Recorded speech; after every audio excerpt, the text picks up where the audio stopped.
یعنی جو لوگ دین پر ڈٹتے ہیں وہ رسوا نہیں ہوتے، خدا کی مدد ان کے ساتھ ہوتی ہے۔ کوئی دین پہ ڈٹ کے تو دیکھے، قرآن کہتا ہے ان الذین قالوا ربنا اللہ، بے شک جن لوگوں نے کہا ہمارا رب اللہ ہے، ثم استقاموا، اور اس پر ڈٹ گئے۔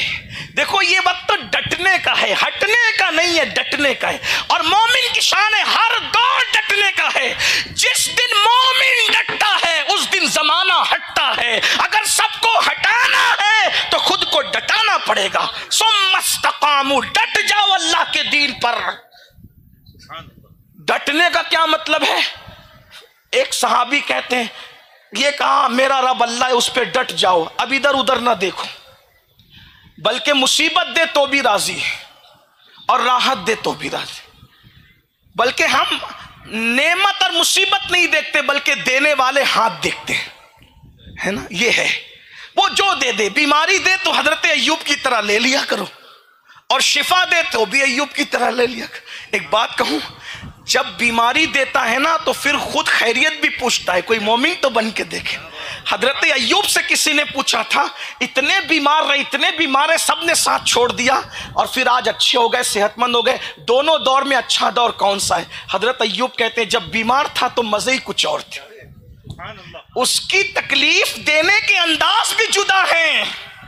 تو کہا کون سا اچھا مزہ آتا تھا؟ کہا جب بیمار تھا کوئی دوست یار نہیں تھا، سب نے ساتھ چھوڑ دیا تھا۔ پہلی بات یاد رکھنا بہنوں، جس دن سب ساتھ چھوڑتے ہیں اس دن رب کی مدد آتی ہے۔ جب تک سب کھڑے ہیں رب کی مدد کا تصور مت کرو۔ جس دن سب ساتھ چھوڑ دیتے، قرآن نہیں کہتا کہ لوگوں کو جھنجھوڑا گیا تو کہا متی نصر اللہ، کہاں ہے اللہ کی مدد؟ جب سارے ناطقے بند ہو گئے تو پھر آواز آئی نصر اللہ قریب، اللہ کی مدد قریب ہے، اور پھر مدد آئی، لوگوں نے دیکھا۔ میرے آقا علیہ السلام نے فرمایا لا مولا، جس کا کوئی مددگار نہ ہو، جس کا کوئی مددگار نہ ہو، اللہ ورسولہ مولا، جس کا کوئی مددگار نہ، اللہ رسول اس کے مددگار ہیں۔ تو ایوب علیہ السلام کہتے ہیں جب بیمار تھا اور سب نے ساتھ چھوڑ دیا تھا، سوائے بی بی رحمت کے علاوہ کوئی ساتھ نہ تھا، تو روزانہ سرگوشی کی جاتی تھی اور مشیت پوچھتی تھی پیارے ایوب کیسے ہو؟ تو میں کہتا تھا الحمدللہ۔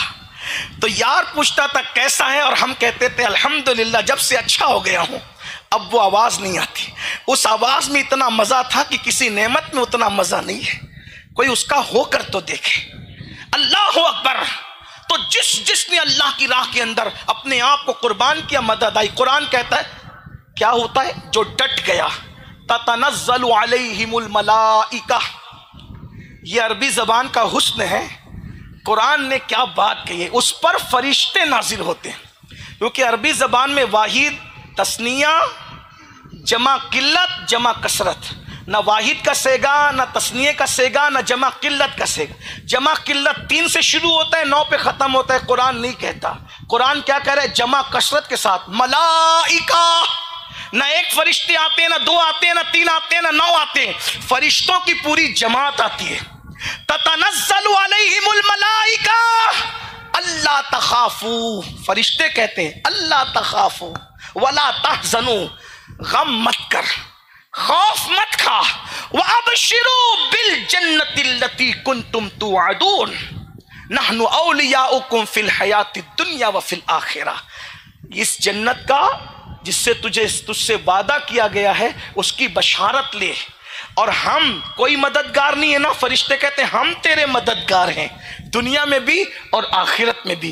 اگر اللہ کے دین پہ ڈٹو گی استقامت کے ساتھ، کوئی مدد کرے نہ کرے اللہ کی مدد آئے گی، فرشتوں کی مدد آئے گی۔ اپنے بچوں کو دین سکھاؤ، اپنے بچوں کو مذہب سکھاؤ، اپنے بچوں میں قناعت پیدا کرو، اپنی بچیوں کے اندر قناعت پیدا کرو کہ لوگ روٹی کے اور بوٹی کے چکر میں ہم سے ہمارا دین نہ چھین سکے۔ اپنے بچوں بچوں کو صحابہ کی داستان سناؤ، اپنے بچوں کو اہل البیت کی داستان سناؤ، اپنے بچوں کو انبیاء کی داستان سناؤ، اور ان کے اندر عزم پیدا کرو، ایمان کی اہمیت پیدا کرو، عقیدے کی اہمیت پیدا کرو، اپنے بچوں میں یقین پیدا کرو، تاکہ ہمارے بچے ایمان پر ڈٹے۔ میری بہنوں، ایمان سے بڑی کوئی چیز نہیں ہے۔